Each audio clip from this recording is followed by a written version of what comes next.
Aditya venture లో ఉన్నాము. ఇది మొత్తం 10 ఎకరాలు. ఆల్రెడీ ఇది హైడ్రా బఫర్ జోన్ లో ఉంది. మధ్యలో ఒక 6 months బ్యాక్ ఇది ఆఫ్ చేయడం జరిగింది. మళ్ళీ ఇది కంటిన్యూషన్ జరుగుతూ ఉన్నది. ఇక్కడ కల్వకుంట్ల కవితక్క ఎవరైతే ఉన్నారో ఆవిడ ఇక్కడ ధర్నా చేయడం జరుగుతుంది.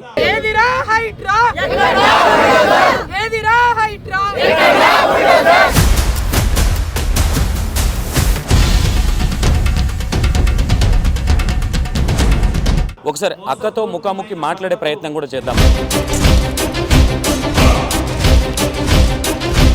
ఈ మధ్య ఖమ్మంలో ఇండ్లు కూలగొట్టడం కావచ్చు, కాంగ్రెస్ పాలన కావచ్చు, ఇప్పుడు ఇక్కడ ధర్నా ఏ విధంగా చూడొచ్చు? అంటే ప్రధానంగా ఒకటండి, ఈ కాంగ్రెస్ ప్రభుత్వంలో పేదవాళ్ళని టార్గెట్ చేసి వాళ్ళ ఇండ్లు కూలగొడుతున్నారు. 30 meters బఫర్ జోన్ ఎక్స్టెండ్ అయింది. రూల్స్ మారినాయని చెప్పి ఏవైతే చెప్తా ఉన్నారో, మరి ఇక్కడ 5 to 9 meters లోపల ఇంత పెద్ద బిల్డింగ్ ఉంది. మరి రంగనాథ్ గారికి కనబడతలేదా అని మేము అడుగుతా ఉన్నాం. మా పంచాయతీ ప్రైవేటులతో కాదు, మా పంచాయతీ ప్రభుత్వంతో. మీకు పాలసీ ఉంటే ఒకటే పాలసీ అందరికి ఉండాలి. Hi hello, welcome to UNN6 TV. నేను మీ సంతోష్. మనము ఇప్పుడు ఎక్కడ ఉన్నాం? శ్రీ ఆదిత్య వెంచర్లో ఉన్నాము. ఇది మొత్తం 10 ఎకరాలు. ఇది 30 floors అని చెప్తా ఉన్నారు. ఇంకోటి ఇక్కడ ఆల్రెడీ ఇది హైడ్రా బఫర్ జోన్లో ఉంది. ఆల్రెడీ మధ్యలో ఒక 6 months బ్యాక్ ఇది ఆఫ్ చేయడం జరిగింది. మళ్ళీ ఇది కంటిన్యూషన్ జరుగుతూ ఉన్నది. ఇది మొత్తం ఒక 10 ఎకరాలలో ఉందని చెప్తా ఉన్నారు. ఇక్కడ కల్వకుంట్ల కవితక్క ఎవరైతే ఉన్నారో ఆవిడ ఇక్కడ ధర్నా చేయడం జరుగుతుంది. ఒకసారి అక్కతో ముఖాముఖి మాట్లాడే ప్రయత్నం కూడా చేద్దాం. ఎందుకంటే ఇక్కడ ఒకటి ఆలోచించాలి. హైడ్రా ఏదైతే ఉందో, ఇప్పుడు ఖమ్మంలో ఒక సంఘటన జరిగింది. మొత్తం పేదల ఇండ్లు గూలగొట్టి సర్వనాశనం చేసిన కాంగ్రెస్ ప్రభుత్వం ఈరోజు ఇక్కడికి ఎందుకు రావట్లేదు, ఇక్కడ ఎందుకు మాట్లాడట్లేదు అనేది కల్వకుంట్ల కవితక్క ప్రశ్న.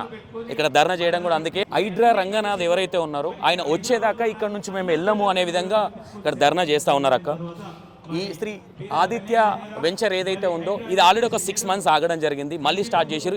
ఇది బఫర్ జోన్కి చాలా పక్కపంటే ఉంది. దీన్ని కూడా కూలగొట్టాలి కదా, మరి ఎందుకు కూలగొట్టట్లేదు? అక్కడ ఖమ్మంలో ఆ పేదల ఇల్లు కూలగొట్టారు కదా, నేలమట్టం చేసారు కదా, మరి ఇక్కడ ఏమైంది? ఇక్కడ బుల్డోజర్లు రావట్లేదా? బుల్డోజర్లలో డీజిల్ లేదా అని క్వశ్చన్ చేస్తూ ఉన్నారు. ఒకసారి అక్కతో డైరెక్ట్గా మాట్లాడే ప్రయత్నం అయితే చేద్దాం.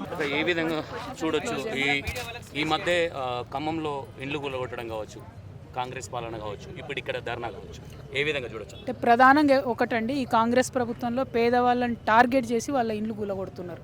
కానీ పెద్దవాళ్ళని మాత్రం ముట్టుకుంటలేరు. ఎందుకు ముట్టుకుంటలేరు అనేది ప్రశ్న. ఇవాళ 30 meters బఫర్ జోన్ ఎక్స్టెండ్ అయింది. రూల్స్ మారినాయని చెప్పి ఏవైతే చెప్తా ఉన్నారో, మరి ఇక్కడ 5 to 9 meters లోపల ఇంత పెద్ద బిల్డింగ్ ఉంది. మరి రంగనాథ్ గారికి కనబడతలేదా అని మేము అడుగుతా ఉన్నాం. అందుకే ఇదే బిల్డింగ్ ముందు మేము ధర్నా చేస్తాం. ఇది ఎవరిదన్నది మాకు అనవసరం. మా పంచాయతీ ప్రైవేటులతో కాదు, మా పంచాయతీ ప్రభుత్వంతో. మీకు పాలసీ ఉంటే ఒకటే పాలసీ అందరికి ఉండాలి. మూసీ రివర్ బెడ్లో 30 meters వరకు ఏది ఉండకుండా చేస్తామని చెప్పి 5,000 కోట్ల రూపాయలు ప్రపంచ బ్యాంకు నుంచి అప్పు తీసుకొస్తున్నారు రేవంత్ రెడ్డి గారు. మళ్ళీ 5,000 కోట్ల రూపాయలు తీసుకొచ్చి మొత్తం మూసీలు ఉన్న పేద ప్రజలందరినీ ఎత్తేసి మళ్ళీ పెద్ద పెద్దోళ్ళు బిల్డింగ్ల కోసము, ఫంక్షనాల కోసము, సినిమాల కోసం ఇస్తామని చెప్తున్నారు. కానీ ఆ DPR కూడా ఇంతవరకు బయటికి ఇవ్వలే. ఒక పక్క క్లారిటీ లేదు, ఇంకొక పక్క పేద ప్రజలను మాత్రం సెలెక్టివ్గా తొలగిస్తున్నారు. పెద్దవాళ్ళని ఏమంటలేరు. ఖమ్మం లాంటి చోట్ల పట్టాలున్న ఇండ్లను కూడా రాత్రికి రాత్రి తొలగించారు. సో మరి ఇక్కడ ఏం పట్టా ఉంది, వీళ్ళకి ఏం ఆర్డర్ ఉంది, ఎందుకోసం ఈ బిల్డింగ్ ఇక్కడ ఉంది? కరెక్ట్ మీరు చూసినట్టయితే ఒకసారి లోపల కనబడుతుంది, పక్కనే మూసి, లిటరలీ 5 meters మూసి ఉంది. అది మీకు తెలుసు, నాకు తెలుసు, గూగుల్ మ్యాప్లో చూస్తే ప్రతి ఒక్కరు కూడా తెలుస్తుంది. మరి why is this selective discrimination? That is the only question. అందుకని జాగృతి ఇక్కడ కూర్చున్నాం. ఒకటే డిమాండ్, రంగనాథ్ గారు రావాలి, బుల్డోజర్ తీసుకొని రావాలి. Simple as that. Thank you. జై తెలంగాణ. థ్యాంక్ యూ అక్క. Thank you so much. Thank you.